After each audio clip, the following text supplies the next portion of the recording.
नीब करौरी बाबा की कथा, प्रेम, सेवा और हनुमान भक्ति की प्रेरणादायक कहानी।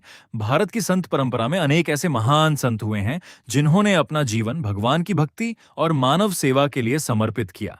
इन्हीं संतों में एक प्रसिद्ध नाम है नीब करौरी बाबा, जिन्हें उनके भक्त प्रेम से महाराज जी कहते हैं। नीब करौरी बाबा का जीवन सरल होने के साथ साथ रहस्यमय भी था।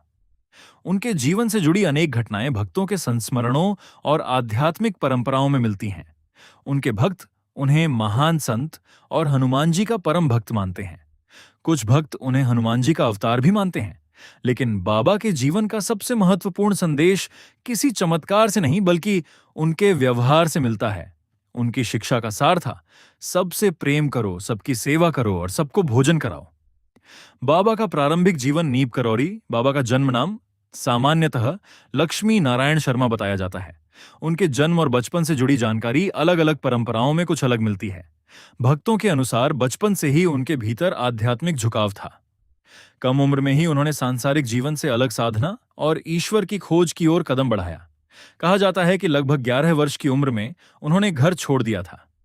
बाद में उन्होंने कुछ समय गृहस्थ जीवन भी बिताया, लेकिन उनका मन हमेशा भगवान की भक्ति और लोगों की सेवा में लगा रहा।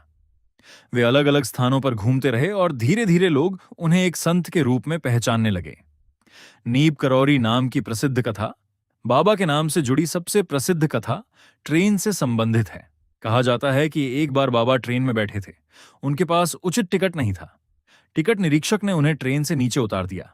बाबा नीब करौरी नामक स्थान के पास उतरकर एक पेड़ के नीचे बैठ गए। इसके बाद जब ट्रेन को आगे चलाने का प्रयास किया गया तो ट्रेन आगे नहीं बढ़ी। कर्मचारियों ने बहुत कोशिश की, लेकिन ट्रेन नहीं चली। किसी ने सुझाव दिया कि जिस साधु को ट्रेन से उतारा गया था उसे वापस बैठा लिया जाए। लोग बाबा के पास गए और उनसे ट्रेन में बैठने का अनुरोध किया। भक्तों की कथा के अनुसार बाबा के ट्रेन में बैठने के बाद ट्रेन चल पड़ी। इस घटना के बाद बाबा का नाम नीब करौरी बाबा के रूप में प्रसिद्ध हुआ। भक्त इसे बाबा की आध्यात्मिक शक्ति का चमत्कार मानते हैं, लेकिन इस कथा को एक दूसरे तरीके से भी समझा जा सकता है। जीवन में हमारी अपनी ट्रेन भी कई बार रुक जाती है। पैसा, नौकरी और परिवार होने के बावजूद मन परेशान रहता है। ऐसे समय में प्रेम, सेवा और भगवान का स्मरण हमें फिर से जीवन की सही दिशा दे सकता है। हनुमान जी के परम भक्त नीब करौरी बाबा का जीवन हनुमान जी की भक्ति से गहराई से जुड़ा हुआ था। वे हनुमान जी को केवल एक देवता के रूप में नहीं देखते थे, बल्कि उन्हें भक्ति, शक्ति, सेवा और विनम्रता का आदर्श मानते थे। हनुमान जी के पास अपार शक्ति थी, लेकिन उनमें अहंकार नहीं था। उन्होंने अपनी पूरी शक्ति भगवान श्री राम की सेवा में लगा दी। बाबा भी लोगों को यही सिखाते थे कि हमारे पास जो भी शक्ति, धन या ज्ञान है, उसका उपयोग दूसरों की सहायता में करना चाहिए। यदि आपके पास पैसा है तो जरूरतमंद की सहायता करें। यदि आपके पास ज्ञान है तो किसी को सिखाएं। यदि आपके पास भोजन है तो भूखे को खिलाएं। और यदि आपके पास कुछ भी नहीं है तो किसी दुखी व्यक्ति को प्रेम से 2 शब्द बोलें। यही सच्ची सेवा है। कैंची धाम नीब करौरी बाबा के जीवन से सबसे प्रसिद्ध स्थान कैंची धाम जुड़ा हुआ है। उत्तराखंड की सुंदर पहाड़ियों के बीच स्थित यह स्थान आज बाबा के भक्तों के लिए प्रमुख आध्यात्मिक केंद्र है। यहाँ हनुमान जी का मंदिर है और बाबा की स्मृति भी गहराई से जुड़ी हुई है। कैंची धाम में आने वाले भक्त बाबा के दर्शन और हनुमान जी की पूजा के साथ साथ उनके संदेश को याद करते हैं। यहाँ की सबसे बड़ी भावना है भक्ति और सेवा। बाबा का मानना था कि मंदिर में पूजा करने के साथ साथ इंसान की सेवा भी जरूरी है। बाबा की सबसे बड़ी शिक्षा सेवा। महाराज जी के जीवन में सेवा का बहुत बड़ा महत्व था। वे केवल धार्मिक बातें नहीं करते थे, वे चाहते थे कि भक्त अपने जीवन में सेवा को अपनाएं। किसी भूखे को भोजन देना सेवा है। किसी बीमार व्यक्ति की सहायता करना सेवा है। किसी गरीब बच्चे की पढ़ाई में मदद करना सेवा है। किसी बुजुर्ग को सहारा देना सेवा है। किसी दुखी व्यक्ति की बात सुनना भी सेवा है। बाबा की दृष्टि में भगवान की पूजा केवल मंदिर में दीपक जलाने तक सीमित नहीं थी। यदि कोई व्यक्ति भगवान की पूजा करता है लेकिन उसके सामने भूखे इंसान को देखकर आगे बढ़ जाता है, तो उसने पूजा की भावना को पूरी तरह नहीं समझा। इसलिए बाबा की भक्ति का रास्ता मानव सेवा से होकर गुजरता था। सबसे प्रेम करो बाबा से जुड़ी सबसे प्रसिद्ध शिक्षाओं में एक है। सबसे प्रेम करो, सबकी सेवा करो और सबको भोजन कराओ। ये वाक्य बहुत छोटा है, लेकिन इसका अर्थ बहुत गहरा है। हम आम तौर पर उन्हीं लोगों से प्रेम करते हैं जो हमें पसंद करते हैं, लेकिन सच्चा प्रेम तब दिखाई देता है जब हम अपने से अलग सोचने वाले लोगों के प्रति भी करुणा रखते हैं। इसका अर्थ यह नहीं कि गलत काम को सही मान लिया जाए। गलत काम का विरोध करना चाहिए, लेकिन अपने मन को घृणा से भर देना भी सही नहीं। घृणा सबसे पहले हमारे अपने मन को नुकसान पहुंचाती है। प्रेम मन को मजबूत करता है। रामदास से मुलाकात बाबा की शिक्षाओं को भारत से बाहर पहुंचाने में उनके प्रसिद्ध शिष्य रिचर्ड अल्पर्ट, जिन्हें बाद में रामदास के नाम से जाना गया, की महत्वपूर्ण भूमिका रही। रिचर्ड अल्पर्ट अमेरिका में मनोविज्ञान के प्रोफेसर थे और हार्वर्ड विश्वविद्यालय से जुड़े हुए थे। 1967 में वे भारत आए। इसी दौरान उनकी मुलाकात नीब करौरी बाबा से हुई। ये मुलाकात उनके जीवन का महत्वपूर्ण मोड़ बन गई।